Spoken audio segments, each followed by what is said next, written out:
Hey guys, welcome back to Cooking with Philly. I'm Ava and I'm here with my sister Isabelle today. Hi. And today we're making paella. Okay, so to get started, we're gonna need a really big paella pan, or you can use a large cast iron skillet, whatever one you have at home. And these are our ingredients that we're gonna need. And they'll be right over here. And I'm super excited to be doing this recipe today because I got the recipe from my friend Jose and my other friend Julio that lived in Sevilla, Spain whenever I lived there. And I just kind of combined the recipes together and it's super delicious. And I got to do a trip to Spain with my parents and my cousin, and it was a really fun trip.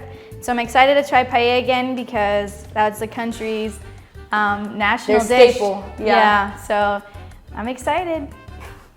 All right, so the first thing you're gonna wanna do is heat up your paella pan to about medium-high heat, and then once it's heated up, add in your oil. Let that heat a good amount.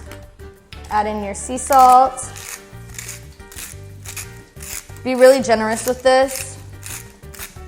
And then your squid. We cut them into squares. We're teaching her this recipe so that she can make it at home. And we're obviously not chefs, so it's super easy to do. Anybody can do it, it's all one pan. And you're gonna let this cook for about 2 minutes. So what are some things you did in Spain? So every day, like I said, my friend Julio gave me this recipe. His family owns a bar right down the street from where I lived, and we'd go there. What's it called? It's called Emilio's. So if you're ever in Los Remedios, Sevilla, that's the place to be. Tell them I sent you. I would go there like 7 times a day with my friends for coffee, and they would always feed me paella and any other new things that they were trying. They'd always just, here's a plate, do you like it? And would you say paella was your favorite thing to eat in Spain? Or what? I won't lie, my favorite thing was jamon. I loved jamon. And Everything. Put in everything. yeah, it's literally in everything. I would go and they'd have the pig legs hanging from the wall, and I'd be like, please, just a little bit more, give me some more. And they would make it different ways, and they would show me all the different ways and let me try it because I went there so much. They just loved me. So now that this is cooked for about 2 minutes, we're just gonna go ahead and take the squid out, leave the oil in, and just place that in a bowl to the side. And we're gonna go ahead and grab our onions and garlic and mix that around for about a minute. Now that we took our squid out, we're gonna go ahead, add in our onions. There we go. And our garlic. So good. And we're gonna let that cook for about another 2 minutes, and then we're gonna add in our bell peppers. So now that these have cooked for a little bit, we're gonna go ahead and add in our bell peppers. Scoop that in. So what was your favorite part of your trip? The beach. I love the beach. Though the water is cold, and I don't like the cold. Oh, actually, we did running with the bulls, so that was the festival in Pamplona. It was fun, for sure. She went to more of the north. She was all in the north of Spain, and I was more in the south. So we have totally different experiences.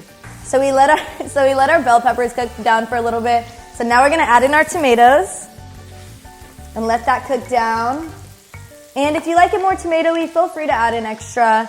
We're gonna add in our paprika and our saffron, and crack some black pepper on it, and a little bit more sea salt.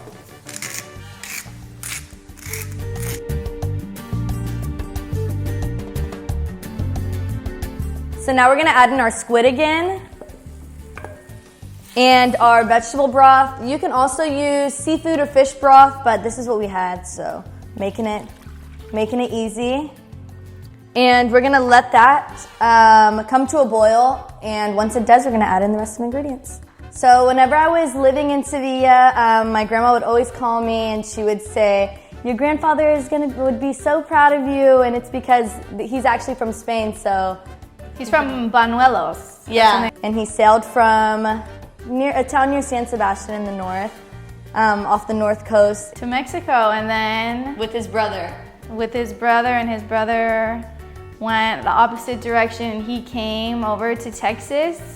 Met my great-grandma? Yeah, he met my great-grandma, and then our angel, Mama, was born. Yes, and our lives have never been the same since. I love you, Mama, if you're watching. Yeah, if you're watching this, definitely. She would always never let me forget make sure that you go see my dad's town or go see his house. His house is still there, so she was always reminding me that I had to go and see and appreciate everything around me because that's what where her dad came from.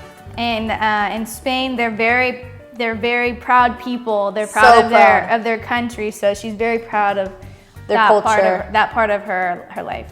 Okay, now that our broth is boiling, we're gonna go ahead and add in our rice. And you wanna make sure to spread it out pretty evenly. With a wooden spoon, you can make sure that it's all spread out across the paella, and then we're gonna let that sit for about 5 minutes before adding in our mussels and shrimp. All right, so now that it's been about 5 minutes with the rice in there, we're just gonna go ahead and place all of our shrimp. You can kind of decorate it how you want, and our mussels, just all around. We'll put them all in there. And at this point, we don't want to mix our rice anymore. So if you do need to mix it. You can just shake the pan. How do you know when the mussels are ready? You're gonna let them cook for about 5 minutes, and the mussel mouths will open.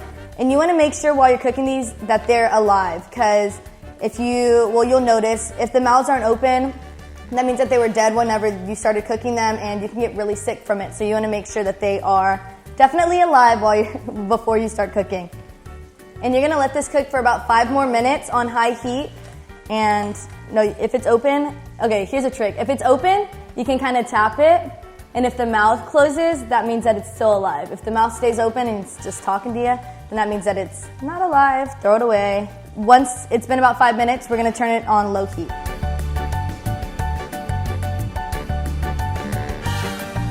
So now that it's been about 10 minutes simmering, there should be very little broth. And we're gonna turn the heat down for about 1 minute and let it just cool down like that. So now that it's been a minute, we're gonna turn it off the heat, and we're just gonna cover the whole thing in foil for about 5 to 7 minutes.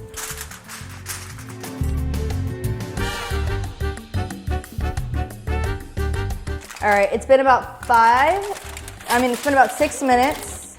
We're gonna go ahead and unwrap that, and we're gonna get our lemon slices, and you can just place them all around. And we're just gonna put some juice, lemon juice all over the top. You just decorate it how you want, make it pretty. And you're just gonna get some parsley.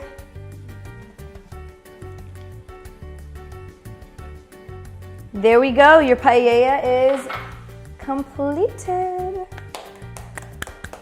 Make sure to try this fun and delicious recipe. It's only one pan, super easy. We're not chefs, we're able to do it too. For more recipes like this, go to phillyseafood.com. Make sure to check us out on Instagram and Facebook and YouTube. And remember to always keep it wild. Keep it wild. Bye, y'all. Cheers.